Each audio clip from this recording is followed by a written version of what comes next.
So আপনার micro থাকার পরেও আপনি দূরে কোথাও ভ্রমণে যেতে ভয় পাচ্ছেন যে ডাকাত দল হামলা করতে পারে কিনা। আমি এখন যে বিষয়টি বলতে যাচ্ছি সে বিষয়টি যদিও বাংলাদেশ ল ভঙ্গ করে তারপরেও বলি, কারণ আপনার বিপদে বাংলাদেশ ল আসবে না রে ভাই, আপনাকেই প্রটেক্ট করতে হবে। সো আপনি জিআই জোস সিনেমাতে দেখবেন, ওই সিনেমাতে একটা কালো গাড়ি যেভাবে ডেকোরেশন করা আছে, ওয়েপেনাইজড সবকিছু, নিজেকে সুরক্ষার ব্যবস্থা রাখা হয়েছে, ওই ধরনের সুরক্ষা আপনাকে তৈরি করতে হবে। কারণ বিপদের সময় আপনাকে বাংলাদেশ পুলিশ প্রশাসন আগাবে না, আপনার হেল্প আপনাকে করতে হবে।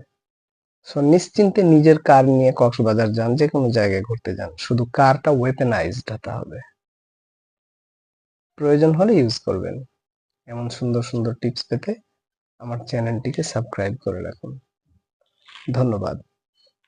আর হ্যাঁ, অবশ্যই ই ওয়ালেট ব্যবহার